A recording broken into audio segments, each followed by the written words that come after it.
మనశ్శాంతి ఎక్కడో ఉండదు, నువ్వు ఆలోచించే విధానంలో ఉంటుంది. ఎంతసేపు వాళ్ళు వీళ్ళు ఏమనుకుంటారు అని ఆలోచించడం మానేసి నీకు నచ్చిన విధంగా, మనసు మెచ్చిన విధంగా బ్రతకడం మొదలు పెడితే ప్రశాంతంగా నీ వాకిలి తలుపు తడుతుంది మిత్రమా. మనిషికి మరణం విచిత్రమైనది. ఇంటి నిండా ఆస్తులు ఉన్న కోటీశ్వరులు అసలు మరణం ఎందుకు వస్తుందో అని ఏడుస్తున్నారు. అదే ఇంటి నిండా కష్టాలు ఉన్న పేదవారు చావు ఎప్పుడు వస్తుందో అని ఎదురు చూస్తున్నారు.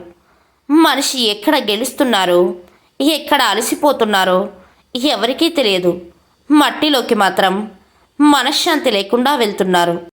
నీ నిజమైన తోడు నీ శరీరమే. ఒక్కసారి నీ శరీరం స్పందించడం ఆగిపోతే ఎవరు నీ దగ్గర ఉండరుగాక ఉండరు. నువ్వు అవునన్నా కాదన్నా ఇది నిజం. నీ శరీరం మాత్రమే జననం నుండి మరణం దాకా కలిసి ఉంటుంది. నువ్వు ఎంత ఎక్కువ శ్రద్ధగా శరీరాన్ని చూసుకుంటావో నీ శరీరం కూడా నిన్ను అంత శ్రద్ధగా చూసుకుంటుంది మిత్రమా. సంతోషం నేర్పలేని ఎన్నో విషయాలు కన్నీళ్లు నేర్పుతాయి. గెలుపు నేర్పలేని ఎన్నో పాఠాలు ఓటమి నేర్పుతుంది. స్నేహం నేర్పలేని ఎన్నో జాగ్రత్తలు మోసం నేర్పుతుంది. గొంగలి పురుగు తన జీవితం అయిపోయింది అని బాధపడేలోపు అందమైన సీతాకోక చిలుకలా మారి స్వేచ్ఛగా ఎగిరిపోతుంది. మనిషి జీవితం కూడా అంతే.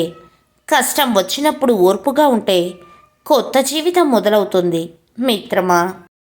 కొందరు మన ఇష్టాలతో పని లేకుండా మన జీవితంలోకి వచ్చి మన ఇష్టాలను అర్థం చేసుకొని మన జీవితంలో భాగమైపోతారు.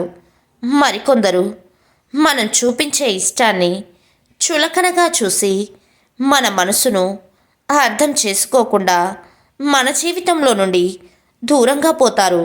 విచిత్రమేంటో, మన మనసు ఆనందానికి చెలిస్తుంది, బాధకు చెలిస్తుంది మిత్రమా. మన మీద మనకి నమ్మకం పెరగాలంటే అంతరాత్మకి జవాబుదారీగా ఉండాలి. మన మీద ఇతరులకు నమ్మకం పెరగాలంటే మన తప్పులకు మనమే బాధ్యత వహించాలి.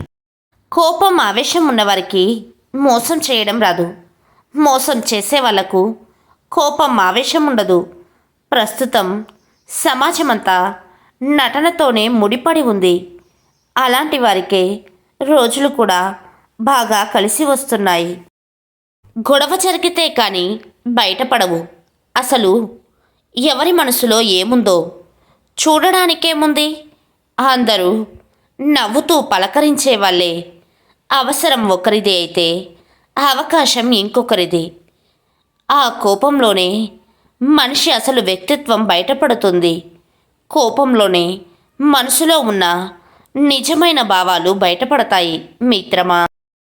జీవితంలో ఎలా ఉండాలో, ఎలా ఉండకూడదో తెలుసుకోవడానికి ప్రవచనాలు వినవలసిన అవసరం లేదు. మన జీవితంలో గడిచిపోయిన అనుభవాలను గుర్తు చేసుకుంటే చాలు.